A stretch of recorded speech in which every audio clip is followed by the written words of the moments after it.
오늘은 54번째, 이제 1년 가을절기가 마무리되고, 또 계속해서 3년 사이클의 토라 주기를 따라 공부를 하겠습니다.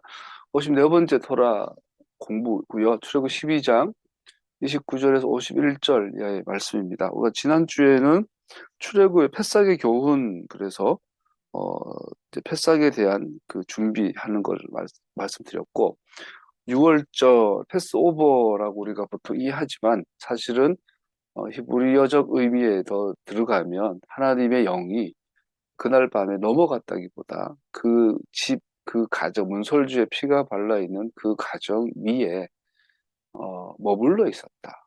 머물러 있다라는 것은 동시에 보호하신다. 근데 그 보호하신다는 그 의미는 유약한 마마보이처럼 보호하는 것이 아니라, 독수리가 어, 새끼 독수리가 날개치 혼자 스스로 날 수 있도록 강력하게 보호하고 계시는 그런 모습. 그게 패싹, 패싹이라는 의미, 파사흐라는 의미라는 것을 지난주에 나눴어요. 그래서 이것은 여러 가지 주제들이 나왔잖아요. 문설주. 왜 문설주인가? 또 왜 피인가? 또 피는 일종의 사인이죠. 그죠? 하나님의 약속의 말씀을 에 대한 파트너로, 계약의 파트너로서 같이 사인한 의미죠. 그래서 계약서가 있는, 하나님 약속이라는 계약이 있는데 하나님 사인하셨고, 우리가 피를 바른다는 것은 사인한 거죠. 쌍방 계약이 이루어졌었고, 그걸 하나의 백성이라고 하고, 이것은 혈통적 아브라함의 후손만이 아니다. 하나님의 약속이라는 그 계약 내용을 동의하는 자들 전체를 말하는 거죠. 그래서 오늘날 믿는 자들, 하나님의 백성이라는 의미가 되겠고, 그 피가 발라져 있는 그 집 위에를 하나님께서 약속하신 대로 보호하고 계시는, 파싸하고 계신, 머물러 계신. 그래서 그들이 그날 밤 그 집 안에서 일어난 일들이 오늘 본문에 있고, 또 반대로 그날 밤에 그 피가 발라진 그 집 바깥에 있었던 일들을 보고 있죠. 한쪽은 보호하심이고 한쪽은 심판하심이죠. 같은 하나님이시고 같은 시간, 같은 공간인데 누구에게는 구원자이신, 좋으신 인자의 하나님, 인자하신 분이시고 자비롭고 은혜롭고 노하기를 더디하신 하나님이시고, 누구에게는 무서운, 아주 너무나 무서운 장자들 다 죽여버려요. 어떤 집에는 1살짜리가 장자일 수 있고, 외국 사람들, 어떤 집은 60 먹은 아저씨가, 할아버지가 장자일 수도 있어요. 그날 그 한순간에 다 죽어버리는 거죠. 오늘 하프타라 본문에도 보면 에돔에 대한, 아라비아에 대한 심판이 나오고, 오늘 사도들의 성서 데살로니가 전서에서 보면 어, 성도의 부활에 대해서, 그리고 예수님께서 재림하셔서 다시 오셔서 성도들과 공중에서 함께 혼인잔치하는 그 이야기가 나오죠. 요한계시록 가면은 하나님께서 하나님의 백성들 공중에서 출애굽 사건 다시 일어나죠. 예수님 재림하시면 이 땅이 애굽으로 규정이 되고, 하나님의 백성들이 이 땅을 탈애굽, 엑소더스가 공중으로 들어올리시고, 이 땅에 남아있는 애굽, 즉 에돔, 아라비아 세상은 심판하시죠. 불로 심판하시고, 요한계시록 소위 마지막 때 심판이 일어나고, 심판이 끝나고 나면 그 공중에 들림받았던 하나님의 백성들을 다시 이 땅에 내려와서 천년왕국 동안 새하늘 새 땅을 개간하는, 새로운 나라를 건설하는 기초작업을 하게 되겠죠. 이런 이야기가 오늘 출애굽의 전체 그림으로 우리에게 주어져 있습니다. 들어가 보면요, 한밤중에 29절 다 읽어봅시다. 우리 출애굽기 12장 29절, 29절 다시 읽어보면요, 한밤중에 주님께서 이집트 땅에 있는 처음 난 것들을 모두 치셨다. 임금 자리에 앉은 바로의 마다들을 비롯하여 감옥에 있는 포로의 마다들과 짐승의 맛배까지 모두 치시니. 친다라면 때리다, 죽이다 이런 의미라고 해요. 그날 밤. 지금 최근에 마침 사회복지급 듣다 보니까 강의 제대로 듣지 않지만, PTSD, 외상 후 스트레스 증후군? 누가 아까 보니까 강의하더라고요. 이 애굽이라는 나라, 당대 최고의 패권 국가인데, 이 나라 전체가 이날 밤은 하나의 어, 그 외상후 증후군이 되죠. 이게 막 매년 그날 되면 아마 사람들이 경기를 하겠죠. 왜 이렇게 광범위하게 심판하셨는가? 처음 난 것들 모두 치셨다. 임금 자리에 앉은 바로의 맏아들, 왕자죠. 어, 왕자에서부터, 왕자 중에서도 이제 차세대 바로 현신한 신이라고 믿는 어, 왕손에서부터 감옥에 있는 포로의 맏아들까지, 더 나아가 짐승의 맛배까지 첨단 것들 모두 치시니 왜 이렇게 하나님께서는 광범위하게 심판하셨는가?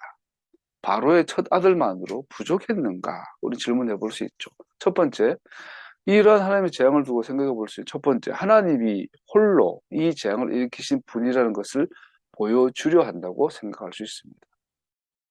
이런 규모의, 이런 정도의 심판은 오직 하나님만 하실 수 있다.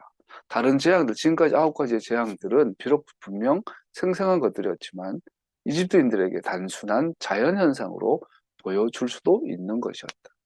그러나 한날 밤, 이날 밤에 이집트의 종들이 맏아들에서 모든 동물의 첫 소생까지 죽임당하는 것은 신적인 것임을 분명히 보여준다.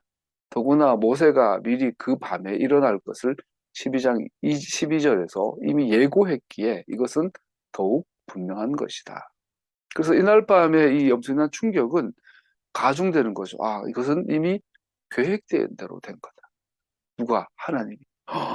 400년 동안 애굽의 왕이, 애굽의 신이, 애굽의 염소신이, 태양신이, 애굽의 잡신들, 깨구리 신이, 이런 것들이 히브리인의 하나님, 아브라함의 하나님보다 더 강한 줄 알았는데, 그런 인식이 430년이 있었는데 그날 법은 완전히 실체가 드러나 보니 우리의 신은 가짜고, 우리가 가짜라고 믿었던 히브리의 신이 진짜구나.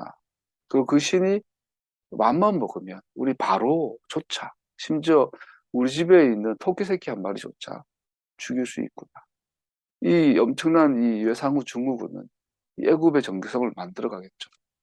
이것은 반대로 하나님 살아계심과 그분은 절대자이심과 절대적 주권자이심을 보여주죠. 그러므로 광범위한 심판과 그 시간은 하나님께서 그 일을 행하신 것에 대한 다른 여지를 주지 않는 사건입니다. 그래서 말씀드린 것이 출애굽 사건, 유월절 사건은 요한계시록까지 이어지는 하나님의 세상 경영, 우주 경영, 그게 하나님의 나라로서의 심판에 대한 구원과 심판에 대한 큰 그림을 보여주고 있죠. 두 번째, 이렇게 광범위한 심판하심은 또한 하나님의 능력과 진노하심을 보여줍니다. 히브리서 10장 29, 31절 같이 읽어봅시다. 하나님의 아들을 짓밟고 자기를 거룩하게 해준 언약의 피를 대수롭지 않게 여기고 은혜의 성령을 모욕한 사람은 얼마나 더 무서운 벌을 받아야 하겠는가를 생각해 보십시오. 원수를 갚은 것은 내가 할 일이니 내가 갚아주겠다 하고 말씀하시고, 또 주님께서 그의 백성을 심판하실 것이다 하신 분을 우리는 알고 있습니다. 살아계신 하나님의 징벌하시는 손에 떨어지는 것은 무서운 일입니다. 히브리서 기자가 그러죠. 과거에 모세 공동체를 대적했던 바로와 그의 신하와 그의 나라가 얼마나 비참하고 참혹하게 심판받았는 것을 기억하지 않냐. 그런데 하물며 모세가 아니라, 아론이 아니라, 이스라엘 백성이 아니라 하나님의 아들을 짓밟고 하나님 아들이 십자가에 달려서 흘려주신 그 피를 별거 아니게 여긴다면 이것은 얼마나 더 큰 하나님을 모욕한 것이냐. 즉 예수 안 믿는 것이, 예수님을 무시하는 것이, 예수님께 무관심한 것이 얼마나 더 큰 죄냐, 얼마나 더 무서운 벌을 받아야 하는가 생각해 보십시오. 얼마 전 그 유튜브에 그 차우람 씨인가, 당구 여신, 여제 많은 우리나라 예쁜 아줌마 있잖아요. 그 당구 유명한 차우람 씨 맞죠? 그랬는데 이제 그 양반 남편이 독실한 기독교인인 부부인데 국민의힘 쪽 지지자고, 어, 기득권을 대변하는 사람으로 하다 보니 젊은 사람들이 되게 욕을 많이 하죠. 그러다가 차오람 씨조차도 욕을 하는데, 그 욕하는 근거 중에 하나가 이 차오람 씨가 옛날에 CBS인가 그 새롭게 하소서라는 그 나와서 그때 처녀 때인가 봐요. 그 결혼하기 전에 아마 당구 선수로 처음 두각을 나타내던 그때였나 봐요. 와서 간증하면서 이런 표현을 했더라고요. 지금 한 것보다. 자기가 예수 믿는 것이 별거 아닌 줄 알았는데, 아직 은혜 받고 보니까 예수 안 믿는 것보다 더 큰 죄는 없더라. 뭐 이런 식으로 인터뷰를 했더라고요. 최일도 목사님이 사회 보시고. 예수 안 믿는 것이 가장 큰 죄다. 심지어, 그러니까 사람들이, 그러면 강도는, 살인은, 도둑질한 것은, 남을 속이는 것은, 심지어 국민의 힘 같은 민족 반역자들을 지지하는 그런 불의에 선택한 일은 그래서 니들은 국민의힘당 지지자냐 막 이렇게 비판하는 욕하는 그래서 저도 그래서 찾아봤어요. 그분의 그 새롭게 하소서 인터뷰를 좀 차근차근 살펴봤더니 같은 기독교인으로서 충분히 그럴 수 이 친구가 제대로 복음을 이해했구나라고 알게 되겠더라고요. 그런데 문제는 이제 맞아요. 우리가 인간이 지을 죄 중에 가장 큰 죄는 예수님을 안 믿는 거예요. 즉 예수님을 안 믿는다는 것은 예수님께서 전부로 희생해서 흘리신 그 보혈, 그 피를 대수롭지 않게 생각하는 거잖아요. 가장 큰 죄죠. 맞는 말이죠. 근데 문제는 그분의 그 다음 행적들이죠. 그 양반 유명해지고 또 결혼했고 했던 그런 뭐그 개인을 떠나서 공인이 되고 나서 한 정치적 그런 발언들이나 그 부부가 함께 보여준 행태들이 사람들 눈에는 야 예수 믿는 게 가장 큰 은혜고 축복인데 그 예수 믿으면 너네들 그렇게 살아야 되냐 이렇게 물어보게 되는 거죠. 뭐 복잡한 이야기긴 하지만 우리는 더 많은 생각을 고민을 해볼 필요가 있어요. 여러분 예수 안 믿는 게 그렇게 큰 죄예요, 그죠? 가장 큰 죄.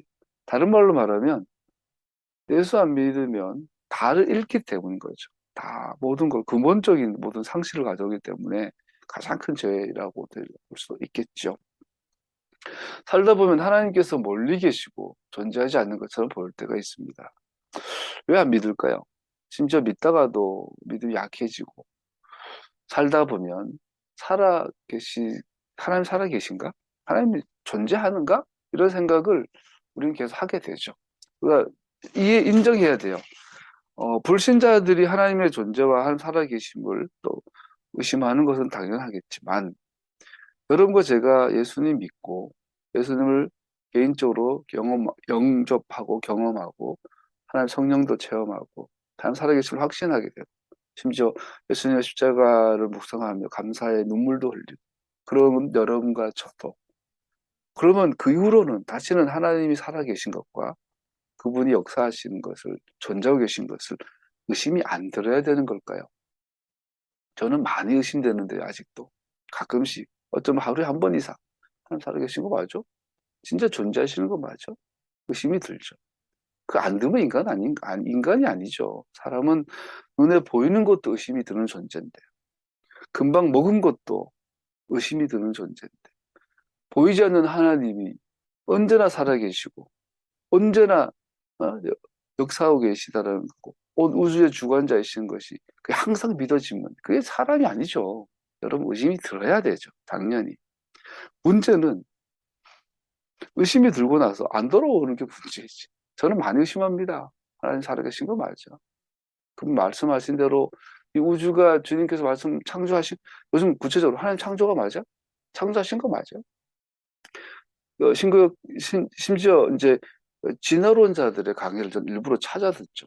개인적으로.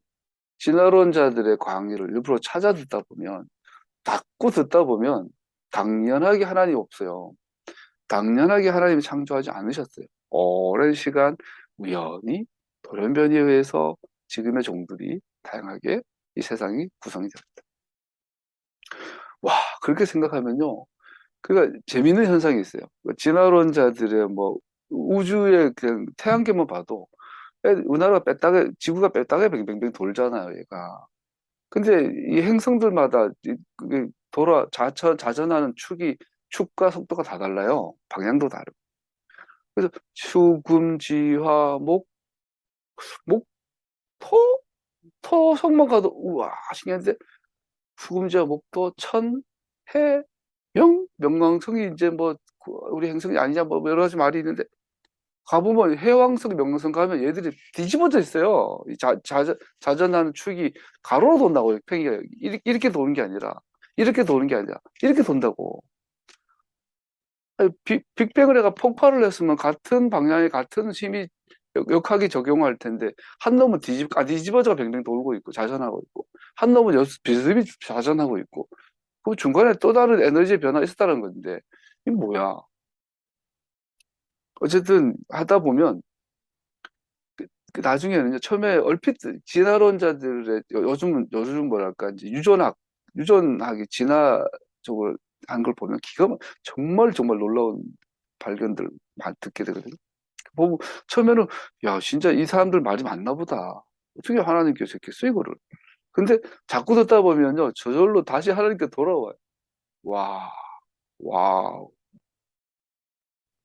하늘의 각 자전체들과 각 공전체들이 수없이 떠돌아오고 있는데 이 자체가 서로의 어마어마한 밸런스들, 이 역학들.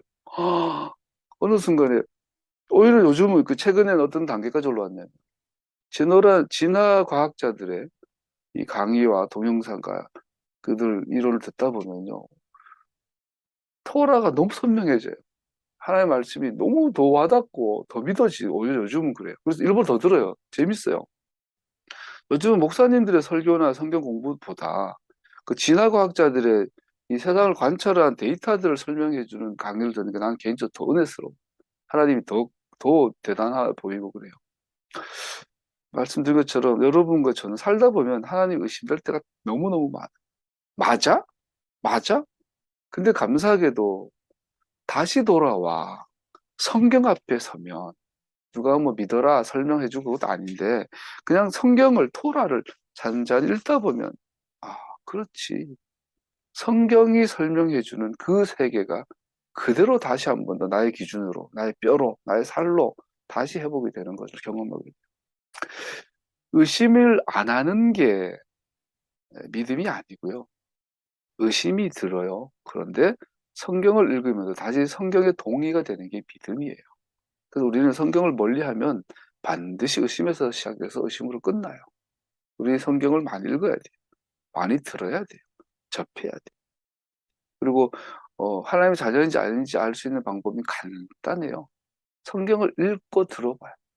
근데 그 중에 조금이라도 믿어지는 부분이 있으면 얘는 하나님의 자녀일 가능성이 굉장히 높아요. 근데 전혀 믿어지지 않으면 얘는 뭐 희망이 없어.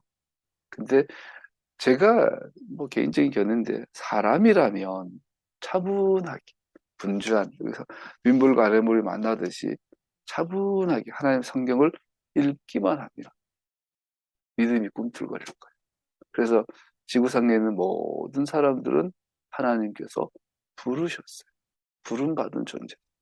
문제는 선택받고 안 받고는 성경 앞에서 이제 더 깊은 반응들이 나오고 시편 그래서 불신자들이 이렇게 말합니다. 하나님 없다. 94장 7절 시편 사악한 자들이 거만하게 말하며 그들이 모두 다 거드름을 피웁니다. 주님 그들이 주님의 백성을 질밟으며 주님의 택하신 민족을 괴롭힙니다. 그들은 과부와 나그네를 죽이고 고아들을 살해하며 주가 못 본다. 야곱의 하나님은 생각지도 못한다 하고 말합니다. 아도나이가 못 본다. 왜 없으니까? 야곱의 하나님은 생각도 못한다. 왜 존재하지 않으니까 하고 말합니다. 이집트인들은 하나님의 경고를 심각하게 받아들이지 않았습니다. 그들은 단순하게 성가신 존재로 별 위협이 되지 않는 존재로 여겼습니다. 불신자들처럼 성경을 별거 아닌 것처럼 예수님에 대한 성경의 증거를 대수롭지 않게 무신론자처럼 받아들입니다. 그러나 하나님의 손은 약하지 않으십니다. 그의 능력은 끝이 없으십니다. 오직 진실한 믿음이 없는 자들만이 그의 음성을 무시합니다. 하나님께서는 언제나 말씀하십니다. 그러나 듣는 자들은 항상 듣지 않습니다. 제가 잠깐 설명했나요? 우리가 살다 보면 나의 삶이 인식이 되고 의식이 된다 그럴까요? 정말 나의 인생이 내 것이 되는 순간이 있고, 내가 내 인생을 살지만 내 인생에 내 것이 아닌 경우가 많이 있죠. 내가 내 인생을, 내 시간을 내 것으로 만들어 사는 사람을 우리는 소위 성공한 사람이라고 해요. 뭐 다 그런 건 아니지만 정말 가치 있는 인생이죠. 그에게 그의 시간을 자신이 소유한 거예요. 근데 많은 경우 우리 인생에 주어진 시간들을 우리 너무나 많이 낭비하고 내 것이 아닌 것으로 살죠. 그래서 야고보 기자도 그러죠. 세월을 아껴라. 시간을 아껴라. 세월을 아껴라. 때가 악하다. 아니, 모든 사람이 자기의 주어진 인생이라는, 자기의 수명이라는 시간을 확보하고 태어나는데, 근데 살아보니 너무나 많은 사람들이 자기에게 주어진 시간을 버리고 살고 있는 거죠. 그래서 같은 거예요. 하나님께서는 언제나 말씀하신다. 우리는 내가 70살, 내가 80살, 100년을 살고 간다면 100년이라는 시간이 내 거예요. 내가 마음껏 쓸 수 있는 나의 시간이. 그런데 너무나 많은 경우 이 시간을 우리는 내 시간을 쓰지 못하고 남을 위해서, 남의 시간으로, 아니면 그냥 지나가는 그냥 세월처럼, 지나가는 강물처럼 흘려보내버리는, 쓴다는 거죠. 하나님의 말씀도 마찬가지예요. 우리에게 하나님의 말씀은 완전체로 주어져 있어요. 하나님께서는 24시간 말씀하세요. 언제나 말씀하세요. 즉, 언제나 우리 옆에 계세요. 그러나 듣는 자들은 하나님의 말씀을 항상 들으려고 하지 않죠. 가끔씩은 들으려고 하죠. 급할 때, 힘들 때, 필요할 때는 들으려고 하지만 대부분의 경우는 하나님의 말씀을 들으려고 하지 않아요. 하나님이 지금 나와 함께 계셔서 내 인생을 주관하고 계시다는 사실을 인정하고 싶지 않아요. 급할 때만 도와주셔야죠. 믿음은 하나님의 능력이 무한하심을 알아. 불신자들이 하나님 무시하지만 하나님이 어디 있어? 그런데 언젠가 큰 코로 다치죠. 바로가 430년 동안 야, 니네 하나님은 없었는데 무슨 430년이 돼가지고 갑자기 뭘 한대? 그랬을 때 그날 밤에 패싹 밤에 바로의 아들부터 동물의 첫 손까지 다 죽어나갈 때 그들이 눈이 번쩍 뜨진 거죠. 430년 동안 무시했는데 진짜였네? 그럴 때가 온다라는 거죠. 하나님께서 언제나 말씀하십니다. 그러나 듣는 자들은 항상 듣지는 않습니다. 처음에 패싹처럼 6월절처럼 우리들은 원수들은 그들이 예상하지 못했던 순간에 파멸될 것입니다. 자기 만족으로 깊은 잠에 든 사람들은 전능하신 분을 대면하여 만나게 될 것입니다. 그들의 조소는 비통으로 바뀔 것입니다. 하나님이 어디서? 무슨 하나님이 세상을 창조해? 진화가 된 거지. 이런 사람들은 어느 순간에 하나님을 직접 대면하게 될 것입니다. 원수들을 향한 하나님의 진노에 대한 그림을 그린다면 패싹의 밤이 그러할 것입니다. 오늘 본문 이게 강의는 되게 짧아요. 근데 본문 준비하면 좀 속상한 부분이 있죠. 갑자기 청와대를 버리고 용산으로 갔어요. 건진이가 그랬죠. 박수무당이. 용산, 왕은, 용은 용산에 가야 된다. 용산이 왕의 땅이다. 용이 여의주를 물어야 되는데 그게 용산이다. 그런데 알다시피 풍수지리에서 지금 용산 박물관이 있고 용산 국방청사가 있는 곳은 용산이 전혀 아니거든요. 원래 대대로 우리나라에서 용산은 저기 만리제 고개 쪽에 아현동 넘어가면서 만리제가 있고 지금 용산 성당 있는 쪽이 진짜 거기가 진짜 용산이래. 원래 용산이래 거기가. 지금 용산은 행정국이 확대되면서 우리 용산 뭐 이렇게 되는데 원래 지금 용산은 둔지라 그래가지고 옛날에 군인이 주도하던 땅이었대요. 그리고 거기 공동묘지 땅이래요. 거기가 원래는. 그래서 옛날 우리나라 풍수지리에서 왕이 나올 자리는 거기가 아니라 지금 용산 성당 있는 거기예요. 그 잘못 옮긴 거죠. 건진이가 주역을 풍수지리를 제대로 해석하지 못한 거. 그리고 이번에 김건희도 뭐 외교청사로 외교관 공관으로 지들 꼴랑 부부가 둘이 살면서 별짓을 다 하는데 옮기려고 하는데 그 밑에 GTX가 터널이 지나가니까 뭐 옮긴다는 설이 막 있는데 내일 이사한다고 또 제가 그런 제가 교수님들이 풍수 지리와 역학을 가지고 요즘 윤 정부를 비판하는 걸 보면서 진짜 비애감이 들어요. 한국 교회가 무당한테 나가 놀았던 한국 교회가 목사들이 무당 부부한테 조롱당한 걸 보니까 더 심지어 지난주에는 그 신부란 놈도 그 무당 대가리에 손 얹고 안수기도 하는 그 사진 올려가지고 하는 그걸 보면 한국에 있는 개신교 목사들이나 개톨릭의 신부들이나 무당 하나에 쩔쩔매고 있는 거지. 와, 그러니까 어떤 일이 일어나냐면 사람들이 풍수지리로 주역을 통해 가지고 윤 정부가 움직이는 걸 보면서 맞대응으로 풍수지리와 주역을 가지고 그들을 공격하고 있는 거야. 하나의 말씀이 아닌 거야. 이제 안 통해 성경으로. 그게 잘못됐어요, 말하는 게. 같은 건진이보다 못한 놈 취급받고 있는 거야. 참 어쩌다 이 꼴이 됐나. 일제시대 때 민족 반역자와 함께 괴를 같이 했던 한국 교회의 열매죠. 자, 어쨌든 그래서 오늘 저녁에 이제 광화문에서 대형 집회가 있는데 사람들이 우스갯소리지만 진심인 것 같아. 야, 저 새끼들은 부적을 가지고 한 나라 망치고 있으니까 우리는 저들을 부정타기 하는 부적을 가지고 데모하자. 하나의 말씀으로 나라가 바로 새도록 하는 것이 아니라 주역의 구조를 따와서 풍수지리 이론을 가지고 윤 정부를 비판하고 공격하자. 쟤들이 제일 무서워한다. 김건희와 윤석열 이 무당 정부가 가장 무서워하는 것은 성경이 아니라 주역이다. 풍수지리다. 그걸 가지고 저들의 맹점을 공격하자. 아, 나 그거 보고 나서 이제 비애가 느껴지더라고. 어쩌다가 한국 교회에서 하나님의 이름이 이렇게 땅에 떨어졌을까?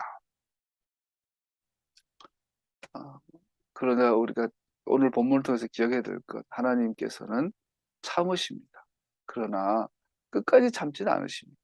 400년이 걸리든 500년이 걸리든 당신은 당신의 일을 하십니다. 두 번째, 36절 한번 읽어보십시다. 36절로 주님께서는 이스라엘 백성이 이집트 사람에게 환심을 사도록 하셨으므로 이집트 사람들은 이스라엘 자손의 요구대로 다 내어주었다. 이렇게 하여서 그들은 이집트 사람들에게서 물건을 빼앗아 가지고 떠나갔다. 되게 재밌는 건데 그냥 원수들을 장자들 죽임으로 바로와 그의 민족 이스라엘 대적들을 심판해 버리면 되는데 여기서 그들에게 엄청난 보상과 배상을 요구해. 그래서 그들 빼앗았다 샤알이라는 단어를 쓰는데 샤알은 요구하다라는 것이거든요. 강탈하는 뜻도 있고. 이건 차관의 의미에서가 빌리는 게 아니라 보상과 배상을 의미합니다. 알다시피 보상과 배상은 근본적으로 누군가의 손해를 끼친 거에 대해서 값을 지불하는 것 같은 의미 갖고 있는데 보상은 그냥 어떤 손해배상 보상이라면 배상은 불법적인 법을 어겼기 때문에 나타난 손해를 배상이라고 하죠. 이번에 카카오가 배터리가 스파크 팀으로 말미암아 지난 주말 됐잖아요. 그렇기 때문에 누군가에게 고의적이진 않지만 불법적이진 않지만 뭐 카카오 대리라든지 카카오 택시라든지 이런 분들한테 보상하겠다. 그건 보상이에요, 보상. 그런데 여기서 멈추지 않고 만약 그들이 법적인 문제 때문에 안전장치를 미흡하게 했다거나 했기 때문에 만약에 사고가 난 것이라면 보상에서 끝나지 않고 배상까지 가야 됩니다. 법적 배상이거든요. 그래서 보상과 배상의 의미예요. 카카오는 원래대로 하면 얘들은 망하죠. 엄청난 집단 소송이 걸려들 텐데 뭐 걔네들은 워낙 기득권 세력과 가까우니까 우리나라에서는 무야 되겠죠. 끝까지 싸워야 되겠죠. 본문은 하나님께서 이스라엘 사람과 이집트인들 사이에 중재하고 계심을 보여줍니다. 이스라엘 사람들은 모세의 지시를 따라 이집트인들에게 노예 생활에 받은 불이한 것들에 대한 보상, 나아가 배상을 요구합니다. 그래서 36절을 그래서 그들은 이집트인들에게 강탈하였다고 번역할 수 있습니다. 강탈하다, 약탈하다, 낫짤은 구원하다, 구출하다는 의미를 가지고 있고 벗기다, 빼앗다, 구하다 이런 의미도 있습니다. 낫짤. 그래서 이 낫짤은 강도가 아니라 합법적인 보상과 배상을 강제 집행하는 걸 말해요. 하나님 여기서 심판자로 재판관으로 서신 거죠. 그래서 만약 전쟁의 상황이라면 남겨진 것들 집다, 즉 구원하다는 의미로 사용될 수 있고, 그래서 원수들을 강탈하다라고 쓸 수 있습니다. 그래서 다윗이 주변 이웃들을 정복하고 복속을 시키면서 그들에게 받은 전리품을 가지고 성전을 짓죠. 그래서 성경적 의미에서 그것은 다윗이 강탈한, 약탈한 것이 아니라 합당한 보상과 배상을 찾아낸 것을 말합니다. 이것은 우리에게 굉장히 많은 걸 시사하는데, 자, 보세요. 농부와 어부의 생업의 종류가 좀 달라요. 농부는 100% 하늘과 땅을 의지해야 되는데, 어떤 사람들은 그렇지 않아요. 어떤 사람들은 아무리 가난해도 먹고 살길 길은 있어요. 산골에 살면 자기 땅이 없고 농사를 못 지으면 죽어요. 대신에 산에 가서 열매 주워 먹긴 되지만, 바다 가면 뭐 바닷가 거닐기만 해도 먹을 거 널려 있어요. 예, 정말 가난한 사람들에게는. 그래서 최소한의 생존은 가능하죠. 그래서 농부들이 생각하는 종교와 어부들이 생각하는 종교가 좀 많이 다르죠. 그죠? 신을 찾을 때. 그래서 어부들은 어떤 용왕신, 막 전투적인 어떤 하나의 신에 대한 개념을 갖고 있잖아요. 근데 우리 알아야 될 거 보세요. 어부들이 배를 만들어서 그물을 가지고 바다에서 던져요. 그러면 고기가 잡혀요. 그러면 와, 이 고기 내 거야. 그걸 팔아가지고 먹고 살아요. 근데 여러분, 그 고기 누구 거예요? 누가 키웠어요? 요즘은 양식을 하지만 양식도 마찬가지지. 뭐 근본적으로는 자연업으로 생각해봐요. 그냥 바다가 키워준 고기를 내가 가서 잡아와가지고 팔면서 그 전부들 내 입맛 버켓이야. 하나님의 것을 감사하지 않고 살고 있는 거지, 인간은. 농부도 마찬가지.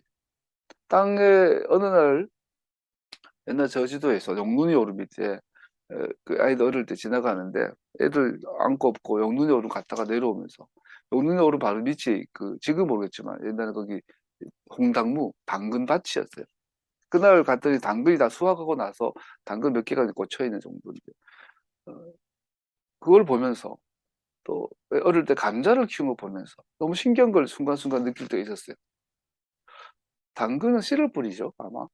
감자는 눈 깎아가지고 꼽아 놓는데 희한하게 땅에만 꼽아 놓으면 시간이 지나면 얘가 이만한 감자가 되는 거예요. 그 땅을 어제 어릴 때 땅을 헤집어 봐요. 또 땅속에 뭐가 있길래 도라지 꼽아 놓으면 도라지가 나오고 이만한 도라지가 나오고 고구마 꽂아 놓으니까 이만한 고구마가 몇십 개가 나. 야, 신기하다. 진짜 공장이에요. 땅 자체가 살아있는 공장이. 여러분과 저는 결국은 뭘 먹어요?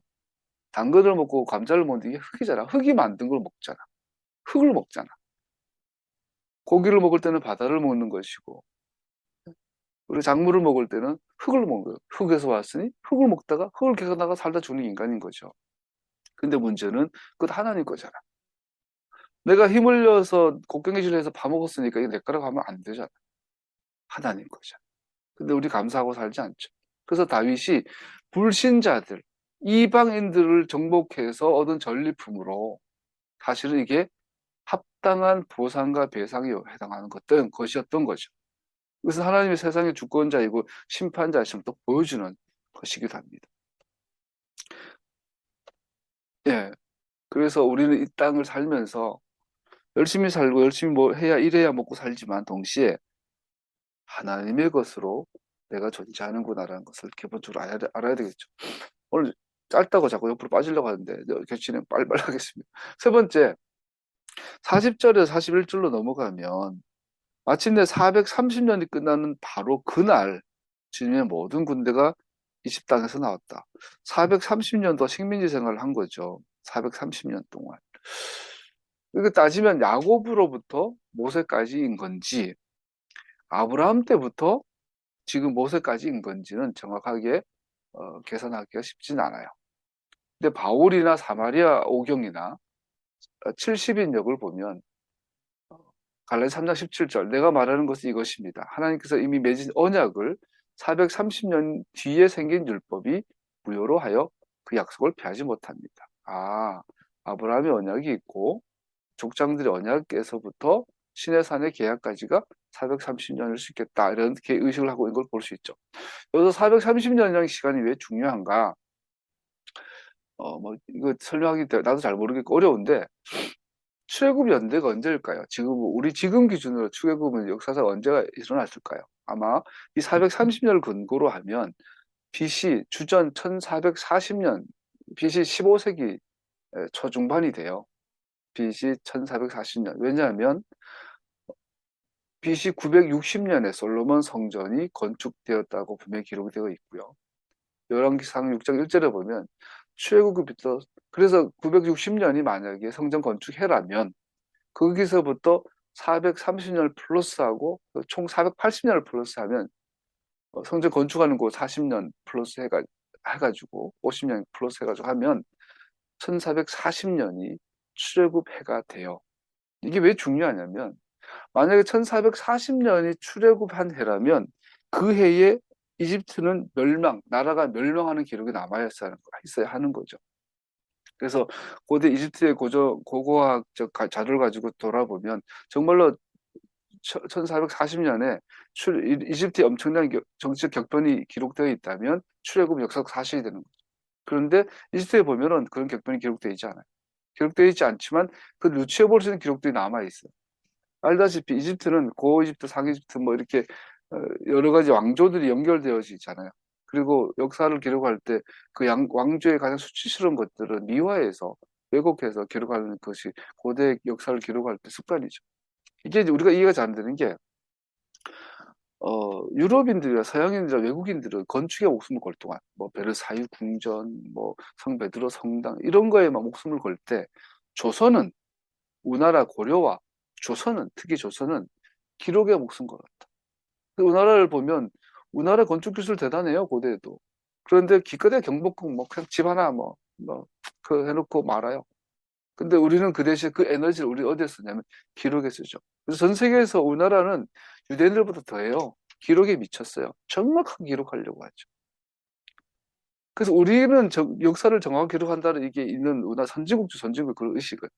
근데 고대 사회는 그렇지 않았다는 거죠. 역사를 지 마음대로 기록하는 것은 뭐 흔해 빠진 거였고.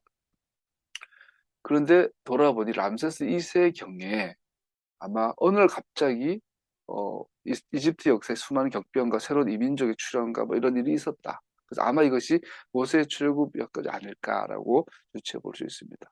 또 하나 더 나아가 영적으로 다니엘서에 보면 1290년이라는 기록이 있어요. 다니엘 12장 11절에 보면 날마다 드리는 제사가 없어지고 혐오감을 좀 흉축한 것이 세워질 때부터 1290일이 지나갈 것이다. 날마다 드리는 제사가 없었단 말은 성박과 성전 제사 기능이 멈췄다는 얘기고요.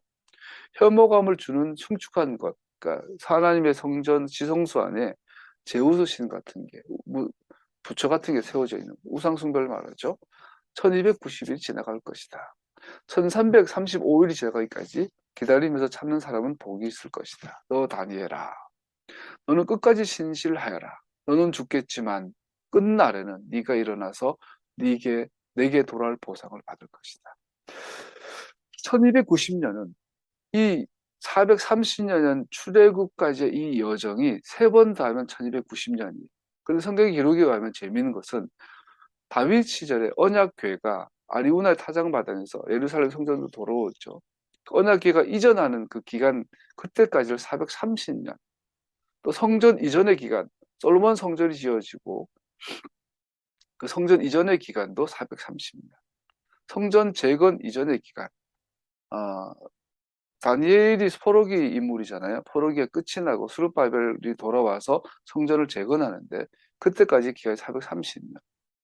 그래서 이 세 기간을 합치면 1290년이 지나가요. 즉 성전이 있다가 성전이 무너지고 성전이 재건되는 이 기간을 1290년으로 성경은 상징하고 있어요. 이건 한 메시지죠. 현대기적으로 정확하다라고 말할 수는 없지만 이것은 1290년이 말하고 있는 메시지가 있어요. 그것이 뭐냐? 다니엘이 말한 새로운 성전이 반드시 다시 세워진다. 그 새로운 성전이 회복되기 전에 성전은 우상숭배로 더러워진다. 그러나 언젠가 성전은 다시 회복된다라는 메시지를 갖고 있죠. 그래서 하나님께서는 다니엘에게 이렇게 말하죠. 기다리면서 참아라. 그러면 복이 아까 말씀드렸어요. 불신자들의 소리가 훨씬 큽니다. 하나님 없다는 소리, 성경은 틀렸다는 소리, 세상은 하나님 창조하지 않았다는 소리가 전 세계적으로 모든 학문을 커버하고 있습니다. 그러나 이것은 영원하지 않습니다. 기다리면서 믿음, 의심이 들지, 의아하지. 그러나 다시 토라를 읽고 성경을 읽을 때마다 다시 믿음으로 돌아오거라. 그렇게 기다려라. 참아라. 430년이 지나면 그 밤이 있는 것처럼 1290년이 지나면 그 밤이 있어서 새로운 성전이 지어진 것처럼 기다리면서 참는 사람은 복이 있다. 너 다니엘아, 너는 끝까지 신실하여. 너 하나님의 사람아, 너는 끝까지 신실하여. 뭘 신실해요? 기록된 계약, 기록된 언약을 지킴에 신실하여. 불신자들의 의심에 동참하지 말아라. 의심이 들면 다시 토라 앞에 서라. 다시 하나님 말씀 앞에 서라. 너는 죽겠지만 끝날에는 네가 다시 부활해서 네게 돌아올 보상을 받을 것이다. 이 다니엘이라는 하나님의 권면은 여러분과 저에게도 오늘 그대로 문자대로 적용이 될 거예요. 힘내라. 끝까지 신실해라. 토라에게 신실해. 토라를 지켜라. 그러면 마지막 날에 너는 부활하여서 네가 받아야 될 보상을 받게 될 것이다. 마지막으로요. 43절에서 49절로 넘어가면 6월절 규례가 나옵니다. 그 규례 중에 하나는 뭐냐면 이방 사람은 아무도 6월절에 제물을 먹지 못한다. 그런데 먹을 수 있는 이방인가 있고 먹을 수 없는 이방인이 있어요. 돈으로 사들인 종으로서 할례를 받은 사람은 먹을 수 있다. 그러나 고용된 사람은 먹을 수 없다. 자, 성경에서 네 종류의 이방인이 나옵니다. 네짜르, 외국인이나 타국인이라고 번역이 되어 있는데 보통 이방신, 그 우상 숭배자들을 말합니다. 이들은 당연히 하나님의 패삭에 6월절에 참여할 수가 없죠. 두 번째, 에베드라는 이방인이 나옵니다. 종이라고 표현되어 있어요. 이방인들인데 유대인들의 종이 된 사람들. 자신을 이스라엘 하나님께 속해 있고 그러므로 이스라엘의 언약의 일원이 되었다는 것을 가리키는 할례를 받은 외국인 종들을 말합니다. 할례를 받아야 되고요. 본인이 이스라엘로서 적정을 갖고 있어야 되겠죠. 세 번째, 터샤브. 타국인, 이방인으로 번역이 되어 있는데 일시적인 외국인 노동자 정도로 볼 수 있겠죠. 그들은 외국인의 정신을 갖고 있지만 이스라엘의 생업을 위해서, 사업을 위해서 온 사람들이겠죠. 지나가는 사람이거나 짧은 기간 거주하는 외국인, 샤키르, 고용된 노동자들 이런 의미죠. 이분들은 이스라엘에 참여할 수 없어요. 그리고 게르라고 봤어요. 가장 많이 쓰는 게르, 이방인. 민수기 35장 15절 보면 나그네라고 표현되어 있는데 일시적으로 거주하는 외국인과 달리 시민권을 가진 외국인, 개종자라고 할 수도 있겠죠. 이 네 종류의 이방인이 있어요. 이 중에서 할례받은 이방인, 종이든 자유인이든 6월절에 참여할 수 있다. 여기서 우리가 기억해야 할 것은 할례는 민족적 신분을 나타내는 것이 아니라는 것입니다. 우리가 보통 유대인들만 할례를 받으니까 할례 받은 것은 유대인 이렇게 생각을 하지만 성경에서 할례는 유대인의 것이 아니라 아브라함의 언약을 나의 언약으로 인정하는 모든 자들은 할례를 받아야 해요. 그리고 할례 받은 사람만이 6월절에 어린 양을 함께 참여하여 먹을 수가 있어요. 이 원리. 즉 할례 받은 종은 패삭 음식을 동등하게 먹을 수 있습니다. 할례 받은 종은 유대인과 똑같은 권리와 특권을 누립니다. 그래서 진짜 중요한 건 이거예요. 49절 같이 읽어볼까요? 49절 읽으면 본국인에게나 너희에게 몸붙여 사는 타국에게나 이 법은 동일하다. 원어에 보면 이 토라는 동일하다. 토라는 유대인이 지키면 되지. 우리 예수 믿는 서양인은, 예수 믿는 동양인, 이방인은 토라 안 지켜도 되잖아. 신약을 지키면 되잖아. 그런데 성경이 자체가 뭐라고 그래요? 이방인이나 유대인이나 같은 토라, 같은 절기를 적용해야 한다. 그래서 야고보가 그랬죠. 유대인과 이방인 사이에 막힌 담을 허시고. 우리 이것을 반대로 이해해왔어요. 유대인과 이방인 사이에 토라라는 막힌 담이, 율법이라는 막힌 담이 있었는데 이걸 헐었다. 예수님의 십자가의 보혈로. 그렇게 이해를 해왔는데 정반대죠. 유대인이나 이방인은, 즉 막힌 담, 이방인이 유대인이 되어야만 하나님의 아브라함의 자손, 하나님의 백성이 될 수 있는데 그 담을 예수님께서 허셨어요. 그래서 유대인이나 이방인이나 할례가 갖는 의미는 유대인이나 이방인이나 중요한 것이 아니라 하나님의 계약 멤버인가, 계약 당사자인가. 유대인이나 이방인이나 토라는 한 토라, 한 토라다 말하고, 한 하나님, 한 토라고 말하고 있는 거죠. 그러므로 이스라엘 국가 형성 초기에 나오는 비유대인 거주자들은 아브라함의 약속된 첫 열매들이었습니다. 오늘 보여주는 소위 중요한 잡족들, 허다한 잡족들라고 하는데, 이스라엘이 애굽을 탈출할 때 수많은 이스라엘 애굽 백성뿐 아니라 다른 이방인들이 따라왔어요. 근데 이것은 이스라엘 국가 형성 초기에 아브라함아, 네 안에서 땅 위의 모든 민족이 복을 받을 것이다 했던 그 말씀에 대한 첫 열매들이었다는 거죠. 즉 여러분과 저도 이 약속에 근거하여 예수 믿음으로 말미암아 언약의 상대자, 언약의 멤버가 될 수 있었던 것이죠. 이 일은 민족적 신분의 변화로서 일어나는 것이 아니라 이스라엘의 하나님과 궁극적으로 그의 메시아에게 초점 맞추어진 그의 약속을 믿는 믿음에 달려있음을 보여주는 것입니다. 말씀 마무리하죠. 이 이해가 굉장히 중요합니다. 이것이 열리지 않으면 로마서가 닫힙니다. 갈라디아서, 고린도전후서, 빌레몬, 애굽, 바울의 모든 서신들, 네?